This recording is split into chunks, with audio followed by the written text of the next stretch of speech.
Then Lynd goes on to tell us how there could be different states of ignorance for the layperson, for the naturalist, and for the scientist. So, the layperson is someone who has never actually paid attention to whatever is going on around them.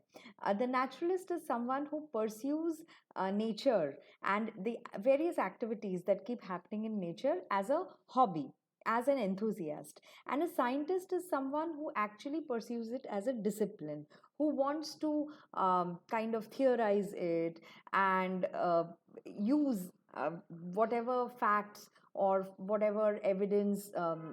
Whatever things he sees in nature, uh, he he would like to use that, or he would like to theorize it, or he would like to use it as evidence to come up with something, right? To discover some, or to bring to the world some new kind of truth.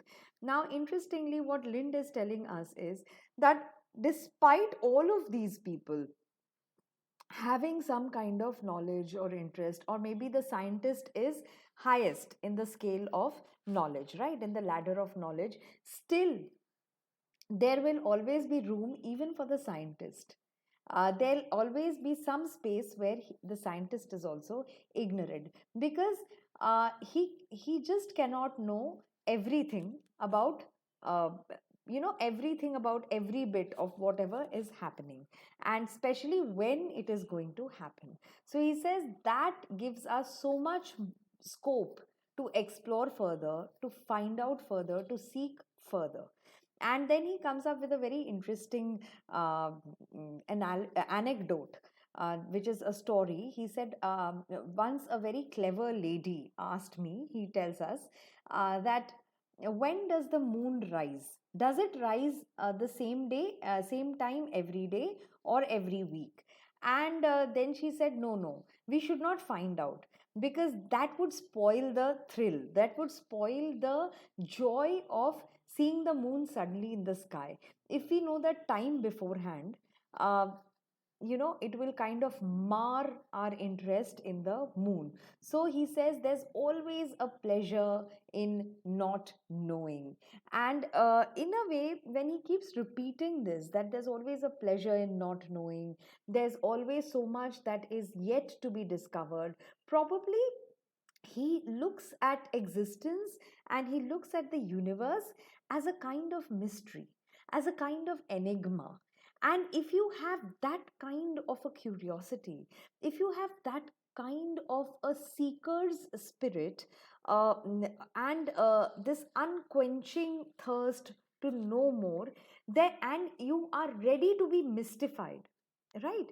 Uh, and you're ready to accept that, oh, I don't know enough and there's so much more to know, and you're ready to be interested, life can never be boring for you. That's the point he's trying to make. That most of us, we complain that what do we do now. We also have to understand where Lynd was coming from. He was writing at a time and in a place which had seen the industrial revolution, which had seen the migration of people from villages to cities. So people had lost touch with nature, and in cities, it was a very different kind of life. They were living a 9 to 5 routine, right? Where they would go to the factory, they would do the same kind of work, then they would come back, and there would be no community, there would be no group of people or village people to go back to. So it would be just this worker coming home and then eating dinner alone, and then again going back to work the next morning. So life was not that simple, because they were in that transition phase where you leave one kind of life, so you leave one kind of culture, one kind of life, and you go on to live a very different kind of life because of some economic changes that have taken place in your country, or in your geographical area, right? So here he is trying to fill this urban individual with hope that all is not lost. You can still look around you and you can still embrace nature's mystery. You can still be mystified. You can still keep the child alive in you. All is not over. So there's always so much that's going on around us, only if we take an active interest. So that's the kind of message he's trying to give us through this essay. And he says, suppose. So now the first stage was where we don't know anything, right? And we have failed to observe things. So there's a pleasure in taking it up actively, taking up this pursuit actively, and trying to figure out things for ourselves. So that's the first stage. The second stage is where the naturalist knows quite a bit. He has read books and he wants to corroborate the facts by observing the things in nature. Then the scientist, who has read even more than the naturalist, but yet there is room for the scientist. And then, of course, this whole idea of there's a lot to be discovered in nature. And now the essayist says that even if you know facts about nature, there could be things that you know, there could be things that you have experienced before, names of flowers that you have known in childhood, but you have forgotten all about them. So there's a pleasure in relearning. There's a pleasure in refreshing your memory, in revisiting those lost facts, because it's like rereading your favorite book, or in this case, I would say rewatching a much loved film. Sometimes it happens that we have seen a film, say, some years ago, and then suddenly the film is playing on the television, and we are like, okay, come on, let's sit and watch this again. And you kind of start reliving those moments, because any experience is not experienced in isolation, right? Any interaction does not happen in isolation. There are lots of memories associated with it, right?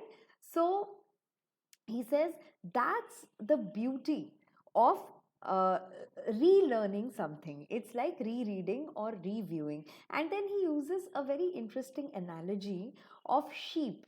Now sheep are, sheep, right? So sheep always graze. They stick to their flock, and they're always in a group. And when they're taken to graze, he says memory is like a sheep. Now what does he say? Now when a sheep passes through a fence, a fence is a kind of boundary. So when it passes through a fence, although the sheep passes through it, the wool on the sheep's body gets stuck to the fence. And that uh, when we see that wool, we come to know that okay, this is the path of the sheep, and the sheep has passed through this fence. So why is he saying this? He says memory is exactly that. Something has slipped out of our mind, like the sheep, but some remains. Some bits and shards of memory, or some snippets of memory remain, like the wool stuck on the edges of the fence. And that is enough for us to remember that this was such a pleasant memory. And that is enough, that should be enough reason for us to revisit that experience and relive those moments from our past. So there is actually no regret if one forgets what one learns. So he says that's okay. Even if you've forgotten, it's we don't have to worry too much about it, because we can always refresh our memory. There's plenty of time to revisit and to relive and to rejuvenate and refresh what we once knew and now don't know any more, because it is like seeing the world through the eyes of a stranger. So it's like wearing fresh glasses, or it's like, oh, I didn't know this world. Did it exist before this? Because I've forgotten everything. So it's such a pleasure to keep looking at the world with a fresh pair of eyes every day. So keep that childlike curiosity alive and awake, and keep and that is going to provide you with the impetus of wanting to know more, wanting to pursue more, and wanting to discover infinite mysteries that are hidden in nature.